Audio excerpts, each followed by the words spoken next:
আসসালামু আলাইকুম। এই ভিডিওটা অনেক আগের একটা ভিডিও। আমার মাম্মাম তখন অনেক ছোট ছিল, প্রায় 1 বছর মেবি এরকম হবে। তো ও বৃষ্টিতে ভিজতে অনেক ছোট থেকেই অনেক পছন্দ করে, এখনও তাই, এখনও অনেক পছন্দ করে বৃষ্টিতে ভিজতে।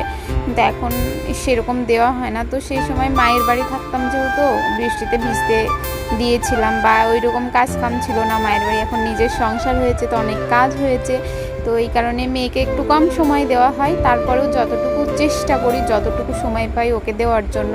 তো এখানে ওর মামাদের সঙ্গে, মানে এই দুটো হচ্ছে আমার চাচার ছেলে, তো ওরা দুজন যমজ, ওরা 2 ভাই যমজ, ওরা যা করে একসঙ্গেই করে। তো আমার মেয়ে ভীষণ মামা ভক্ত, মামা পেলেই হইছে ও, মানে সে নিজের মামা হোক অন্যের মামা হোক, মামা বললেই ও পাগল, মামা বলতেই ও পাগল। তো ভীষণ ভালোবাসে ওকে, সবাই ভীষণ ভালোবাসে। আমার এই চাচার দুই ছেলে আছে, ওরাও অনেক ভালোবাসে ওকে। তো একটা মজার কথা কি জানেন, ওরা যখন যা করে সব কিছু একসঙ্গে করে, মানে ওদের জোড়া কখনো ছাড়তে দেখিনি।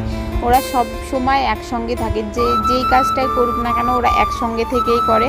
আর মানুষে ওদেরকে চিনতেও অনেক ভুল করে। আমরা বাড়ির মানুষ বিদে আমরা চিনি, কিন্তু অন্য মানুষগুলো ওকে চিনতে অসুবিধা হয়।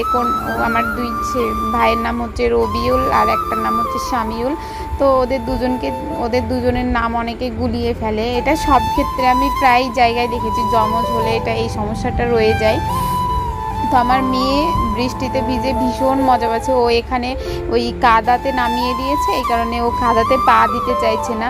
ও হচ্ছে ভাবছে এটা আবার কি, মানে একটু অন্যরকম ফিল করছে। ও হচ্ছে বুঝতে পারছে না আসলে এটা কি।